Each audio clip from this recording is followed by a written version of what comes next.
நீ கூட பார்த்துட்டு 2 விஜயபாஸ்கர்களும் வந்துட்டாங்க. ஆனா அவங்க மேல வழக்கு இருக்கு, நிலுவையில் இருக்கு, தூய சக்தின்னு சொல்லியாச்சு. இப்ப மக்கள் எப்படி பார்ப்பாங்க? அதை தலைமையின் கீழ் கட்சியினுடைய தொண்டர்கள் எப்படி செயல்படுறாங்கன்னு தான் நம்ம பார்க்கணும். பொதுவா நம்ம என்ன சொல்றோம்னா, குற்றவாளிகளாக இருந்தாலும் ஒரு தலைவரின் கீழ் அந்த கட்சி எப்படி செயல்படுது, ஒரு பிரதமரின் கீழ் அந்த ஆட்சி நிர்வாகம் எப்படி செயல்படுங்கிறத நம்ம பார்க்கணும்.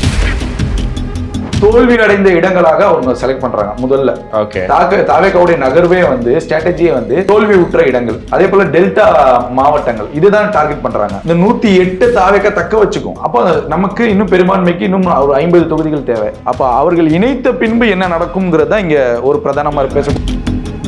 நீங்க தூய சக்தின்னு சொன்னீங்க, இவங்க எல்லாம் சேர்த்துக்கிட்டீங்கன்னு சொல்லி அவங்க ஒரு கேள்வி. அதுதான் சொல்றேன். இப்ப இருக்கக்கூடிய குற்றச்சாட்டுகளை விட்டுருங்க. தாவேக்காவுக்கு வந்த பின்பு இவர்கள் எப்படி கையாள போகிறார்கள்ங்கிறப்ப அதை பார்த்த பின்புதான் நம்ம விமர்சனம் தெரிஞ்சு இப்ப அவங்க இடைத்தேர்தல் நின்னாலும் ஒரு சொன்னீங்களே தூய சக்தின்னு சொல்லி அந்த குற்றச்சாட்டை வைக்கிறது யாரு? திமுக. அதே தீய சக்தி செஞ்ச வேலையை தானே நீங்க செஞ்சிட்டு இருக்கீங்க. நம்ம அதையும் பார்க்கணும். அதிமுகவுடைய கைகோர்க்கக்கூடிய சூழல், திமுக அதிமுக இணைந்து நாடாளுமன்ற தேர்தலை சந்திக்கக்கூடிய சூழல் தமிழ்நாட்டில் ஏற்படும். அதற்காக நாங்கள் கொள்கை முடிவில் சமரசம் செய்து கொண்டு இந்த தேர்தலை திமுகவும் அதிமுகவும் இணைந்து சந்திக்க போகுதுன்னு பிஜேபி இருக்கும்ல, அங்கதான் ட்விஸ்ட் நான் சொல்லுவேன். அப்ப விஜய் வைத்த குற்றச்சாட்டுக்கு பிரதிபலன் ஆயிரும். இது போன்ற வீடியோக்களை தொடர்ந்து பார்ப்பதற்கு தமிழ்நாடு டைம்ஸை சப்ஸ்கிரைப் பண்ணிக்கோங்க. எங்களுடைய சமூக வலைதள பக்கங்களான ஃபேஸ்புக், இன்ஸ்டாகிராம், எக்ஸ் பக்கங்களை ஃபாலோ பண்ணிக்கோங்க. உலகெங்கும் வாழும் தமிழ் நெஞ்சங்களுக்கு கிறிஸ்டியின் அன்பு வணக்கம். இன்னைக்கு நம்ம கூட ஜேர்னலிஸ்ட் யாசர் இணைஞ்சிருக்காரு. வணக்கம் பிரதர். வணக்கம் கிருஷ்ணன். ஆக்சுவலி இப்போ அதிமுக நீ கூட பார்த்துட்டு 2 விஜயபாஸ்கர்களும் வந்துட்டாங்க. ஆனா அவங்க மேல வழக்கு இருக்கு, நிலுவையில் இருக்கு, தூய சக்தின்னு சொல்லியாச்சு. இப்ப மக்கள் எப்படி பார்ப்பாங்க? அதை ஒரு கலப்பட சக்தியா 2 விஷயமா இதை பார்க்கணும் கிறிஸ்டி.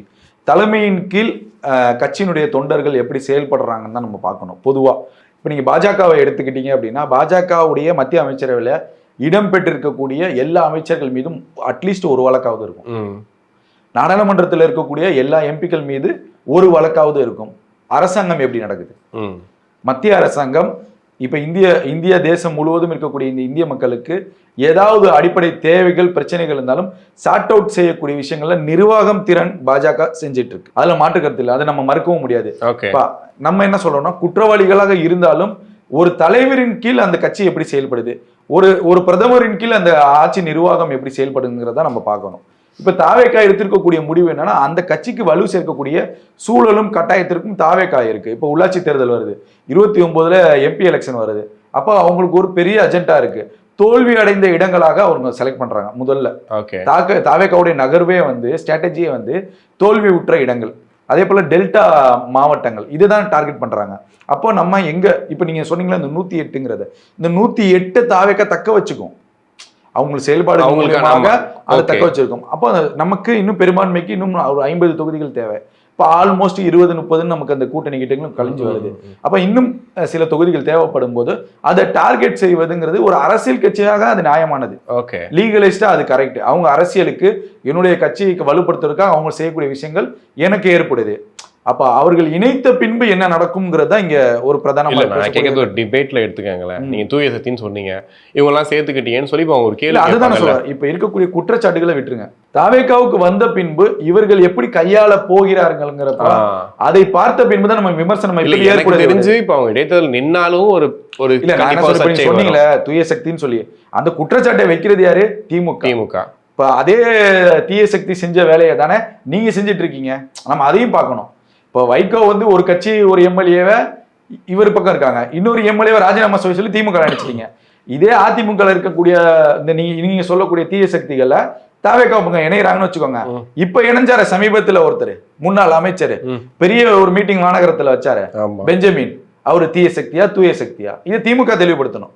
நம்ம என்ன சொல்றோம், ஒரு குற்றச்சாட்டு வைக்கிறப்ப இந்த குற்றச்சாட்டுக்கு நம்ம தகுதியுள்ள ஆளா நம்ம பார்க்கணும். இது மக்கள் கிட்ட கொண்டு போய் சேர்க்க. ஒட்டு மொத்தமாக இங்க திமுக செய்யக்கூடிய விஷயங்கள் என்னன்னா, மக்களை இது வரைக்கும் அவங்க மதிக்கல. இது தெளிவா தெரியுது. இப்ப இன்னைக்கு நீங்க இடைத்தேர்தல் வந்துரும், தேர்தலுக்கு தயாராகுங்க, எங்க தயவாலதான் ஆச்சுன்னு இதெல்லாம் நீங்க சொல்லக்கூடிய இடத்துல திமுக இல்ல. திமுகவுக்கு இப்ப தகுதியும் இல்லை. அப்ப மக்களை நீங்க என்ன மதிப்பிடுறீங்க? இப்ப இன்றைய இடைத்தேர்தல் ஒரு வேலைக்கு வருது அப்படின்னா மக்கள் தானே மீண்டும் முடிவெடுக்கணும். நீங்க சொல்லக்கூடிய எல்லா குற்றச்சாட்டையும் தவிர்த்து 160 தொகுதி தாவேக்கா வெற்றிருச்சுன்னா வெற்றி பெறுது. ஒரு உதாரணத்துக்கு 160 நம்ம 200 சொல்ல வேண்டாம், 160 தொகுதி இப்ப இருக்கக்கூடிய கூட்டணிகள் வைத்து இடைத்தேர்தல் வைப்போம் அடுத்த மாசமே. 160 வெற்றி பெறுதுன்னா அப்ப திமுகவுடைய மனநிலை என்னவாக இருக்கும்? அப்ப நம்ம அந்த கேள்வி வைக்கணும்ல. அப்போ மக்கள் தானே அப்பயும் வாக்களிச்சு. இன்னுமே நான் என்ன சொல்ல வரேன் அப்படின்னா, திமுகவுக்கு வாக்களித்தது 1 கோடி பேர், தாவேக்காவுக்கு வாக்களித்தது 1,75,00,000 பேர். அப்ப இந்த இரண்டுக்கும் உள்ள வேறுபாடை திமுக எப்படி பாக்குறாங்கிறதா இன்னும் புரியாத புதிராக இல்ல. ஆனா ஒரு பதட்டம் இருக்கும்ல. இப்ப அதிமுக சொல்ற மாதிரி இப்ப அதிமுக எம்எல்ஏக்கள் போறாங்க, ராஜினாமா பண்ணிட்டு போறாங்கன்னும் போது திமுக அரசியல்ல பாக்குறப்ப அது சகஜம். அரசியல்ல வந்து தன் கட்சியையும் தன் கட்சியுடைய அடுத்த கட்ட வளர்ச்சிக்கும் நம்ம யாரை இணைக்கிறோங்கிறது அரசியல்ல சகஜம். அது திமுக சொல்வதற்கும் தகுதி இல்ல, அதிமுக சொல்வதற்கும் தகுதி இல்ல, காங்கிரஸ் சொல்றதுக்கும் தகுதி இல்ல, பாஜக சொல்றதுக்கும் தகுதி இல்ல, தாவேக்காவுக்கும் அந்த நிலை தான் வச்சுக்கோங்க. ஆனா வந்ததுக்கு பின்பு அந்த கட்சியினுடைய நிலைப்பாடு எப்படி இருக்குங்கிறத நம்ம பார்க்கணும்.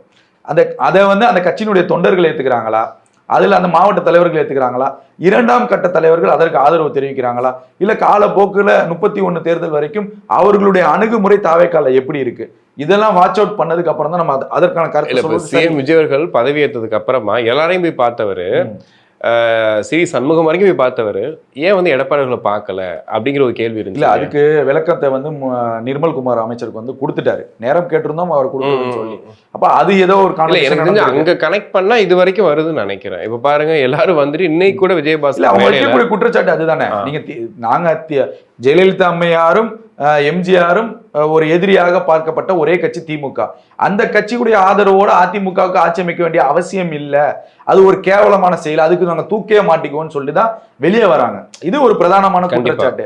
அப்ப அதை செய்ய எடப்பாடி முயல்கிறாருங்கிறது வெளிப்படையா சொல்லிட்டாங்க. இதற்கு மேல என்ன எவிடன்ஸ் தேவைப்படுதுன்னு எனக்கு தெரியல. ஓகே, இப்ப திமுகவுக்கு எதிராக வந்து தாவேக்கா ஒரு புதிய கூட்டணின்ற ஒரு பேச்சுவார்த்தை பாக்குறோம். ஏன்னா வந்து அவங்களுடைய செட்டப்பே மாறுது அப்படின்னு இன்னைக்கு கூட வந்துட்டு கம்யூனிஸ்ட் தரப்புல இருந்து எதிர்கருத்துக்கள் நிறைய சொல்லிட்டு இருக்காங்க. அப்ப திமுக மேல் கூட்டணியில இருக்காது, ஐ மீன் கூட்டணியா திமுக போட்டியே இடாது, ஒரு தனித்துடப்பட்டது அந்த ரேஞ்சுக்கு போயிட்டு இருக்கா? இப்போ திமுக அந்த கூட்டணி வந்து உடஞ்சிருச்சா பிரிஞ்சிருச்சான்னு சொல்லி ஒரு பெரிய பேசும் பொருளாக விவாத பொருளாக தமிழ்நாட்டில் சுற்றி கொண்டு இருக்கு.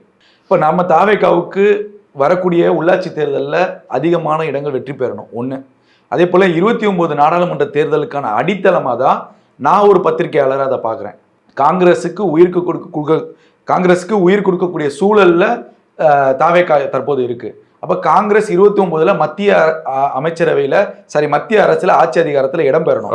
அப்ப அதற்கான முன்னெடுப்புகளை காங்கிரசும் செய்யுது. தாவேக்காவுடைய விஷனே 29க்கான இந்த தேர்தலுக்கான விஷன் தான் நான் இந்த சூழலை, இந்த கூட்டணிகள் அமையக்கூடிய சூழலை பாக்குறேன். அப்ப 29 தேர்தல்ல திமுக காங்கிரஸ் கூட்டணி இல்லைங்கிறத முடிவாயிடுச்சு. நீங்க காலங்காலமாக நீங்க பார்க்கும்போது தமிழ்நாட்டில் அதிகமான நாடாளுமன்ற உறுப்பினர்கள் தேர்ந்தெடுக்கப்படுகிறார்கள் அப்படின்னா அது திமுக என்ற ஒரு கட்சி மட்டும்தான். அது ஜெயலலிதா அவர்கள் எதிர்கட்சியா இருந்தாலும் திமுக இருக்கக்கூடியதான் வெற்றி பெறுவார்கள்.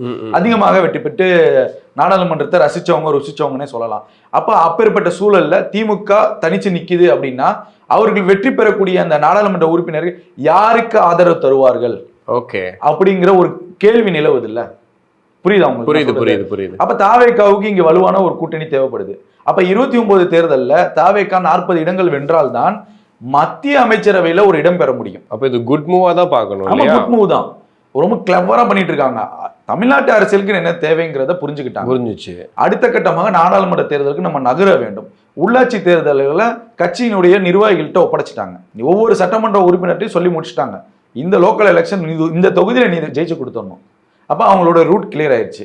ஒரு பக்கம் நிர்வாகத்திறனை இங்க வேற மாதிரி பண்றாங்க, நாடாளுமன்ற தேர்தலுக்கு ஒரு நகர்வு. அப்ப இங்க வலுவான நமக்கு கட்டமைப்பு வேணும். நீங்க ஒரு விஷயத்தை கவனிப்ப, இன்னைக்கு விஜயபாஸ்கரா இருக்கட்டும், கரூர், புதுக்கோட்டை, தஞ்சாவூர் அந்த டெல்டாவை பிடிக்கிறாங்க. அடுத்து வேலுமணியும் வர்றதுக்கான வாய்ப்புகள் இருக்கு. அப்ப கொங்கு ஒரு பக்கம் ஒரு பெல்ட் போடுறாங்க.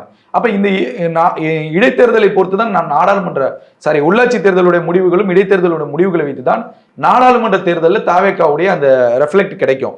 அப்ப நம்ம உள்ளாட்சி தேர்தலில் வெற்றியை பெற்று ஆகணுங்கிற கட்டாயத்துல தாவேக்கா இருக்கு. அப்ப கொங்குல வேலுமணி வந்து விட்டாரு அப்படின்னா ஆல்மோஸ்ட் இவங்களுடைய எல்லா கவரேஜும் ஷார்ட் அவுட் ஆயிரும். ஸோ அப்போ ஒரு வலுவான கூட்டணி தேவைப்படுது. இப்போ அன்புமணியும் அப்படி இப்படின்னு தான் பேசுறாரு. உள்ளாட்சி தேர்தல்னு வரப்ப அந்த தாவேக்காவுடைய கூட்டணியில ஏதாவது ஒரு பேசிக்ஸ்ல வந்துருவாரு. அப்போ இப்ப இருக்கக்கூடிய இந்த கூட்டணி கட்சிகளுக்கு ஒரு ஸ்வீட்டான நியூஸை விஜய் கட்சி ஆரம்பிக்கிற போதே சொல்லிட்டாரு. அது நமக்கு எல்லாமே கிளியரா தெரியும். ஆட்சி அதிகாரத்தில் பங்கு, அதுதான் இன்னைக்கு அவர் ஃபாலோ பண்ணி காமிச்சிட்டாரு. வெறும் வார்த்தையா சொல்லல. கண்டிப்பா. இன்னைக்கு ஐஎம்எலுக்கும் கொடுத்துட்டாரு, விசிகாவும் கொடுத்துட்டாரு, கம்யூனிஸ்ட் கிட்ட கேட்டாரு, அவங்க வேணாம்னு சொல்லிட்டு. அப்ப வெறும் வார்த்தையாக விஜய் எங்கேயுமே விடல. ஒரு முதல்வராக இருந்த போதிலும் அது என்ன சொன்னாரோ அதை செஞ்சுட்டாங்க. அப்போ உள்ளாட்சி தேர்தலையும் இந்த கூட்டணிகளுக்கு இந்த ஆசை இருக்குமா இருக்காது? கண்டிப்பா இருக்கும். கடந்த முறை திமுக இதை கொடுத்தாங்களா இல்லையா?